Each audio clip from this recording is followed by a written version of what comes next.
बात बताओ, पहले तो आप सीधे बैठो, पालथी लगाकर बिल्कुल सीधा। अब मुझे एक बात बताओ, मैं बड़ों से नहीं पूछ रही हूँ, बड़े कोई भी बीच में ना बोले, सिर्फ बच्चों से पूछ रही हूँ। बच्चों, कृष्ण कन्हैया जी का जन्म कहाँ हुआ था? बोलो बेटा।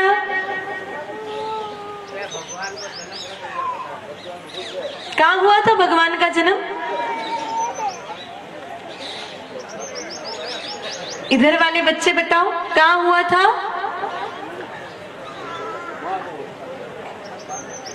इनको पूछो भी सलमान खान का जन्म कहाँ हुआ था, इनको पता है।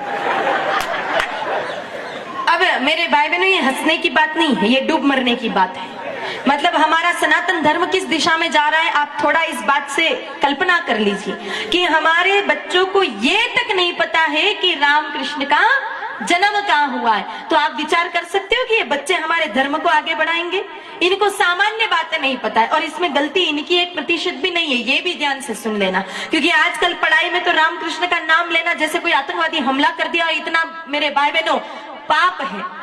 तो पढ़ाई में तो इनको कोई बताएगा नहीं कि रामकृष्ण का जन्म कहाँ हुआ, फिर कौन बताएगा? पहले बच्चों को पता होता क्योंकि दादा दादी कहानियों के माध्यम से बच्चों को बता देते थे, पर आज कहाँ किसको फुर्सत है। दादाओं को तो दिन भर चबूतरे पर बैठ करके इधर उधर की परपंचायती राजनीति की बातें करने से फुर्सत नहीं, या फिर चौराहे पर बैठ करके ताश पीटने से फुर्सत नहीं, और दादियों को इधर उधर सास बहू की थारी मारी करने से फुर्सत नहीं। तो फिर इन बच्चों को कौन बताएगा कि रामकृष्ण का जन्म कहाँ हुआ है? मेरे भाई बहनों, ये बहुत ही शर्म की बात है कि हम हिंदू बच्चों को नहीं पता कि रामकृष्ण की कहाँ जन्म हुआ, ये जबकि ये धर्म की सामान्य बातें हैं। आप देखना, मुस्लिम संप्रदाय के इतने बच्चे होते हैं ना, वो सुबह सुबह टोपी लगाकर हाथ में अपने धर्म की धार्मिक पुस्तकें लेकर के तालीम लेने जाते हैं, उन धर्म की शिक्षा ग्रहण करने जाते हैं। क्यों? क्योंकि उनके माँ बाप ने उनको सिखाया है कि धर्म पहले है और बाकी सारी बात बाद में है। लेकिन हमें इससे कोई मतलब नहीं, हमारा धर्म जाए भाड़ में।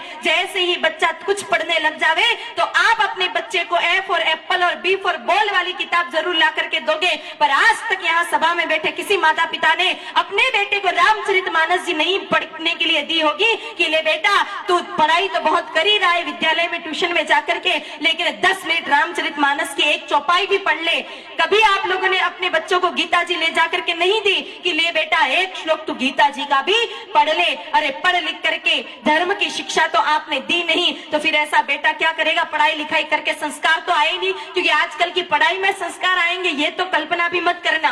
क्योंकि आजकल जो मैकालय शिक्षा पद्धति है वो पूरे भारत को बर्बाद करने पे टिकी है। मेरे भाई में सिर्फ पेट भरने की शिक्षा दी जा रही है, बाकी धर्म का या फिर संस्कारों की कोई बात आजकल की पढ़ाइयों में होती नहीं है। तो फिर क्या होगा? पढ़ लिख करके बड़ा आदमी बन गया, लुगाई को लेकर आप माँ बाप को यहाँ सड़ने के लिए छोड़ देगा और भाग जाएगा। इसलिए बच्चों को बचपन से धर्म की शिक्षा दो। रामचरितमानस जी एक चौपाई रोज पढ़ाओ, ताकि कम से कम वो समझ पाए कि एक बेटे का कर्तव्य क्या होता है, एक पति का कर्तव्य क्या होता है, एक मित्र का कर्तव्य क्या होता है, भाई का भाई के प्रति क्या कर्तव्य होता है। मेरे भाई बहनों, जब तक धर्म जानते थे तब तक भाई भाई भी पूरी जीवन भर एक घर में गुजार देते थे।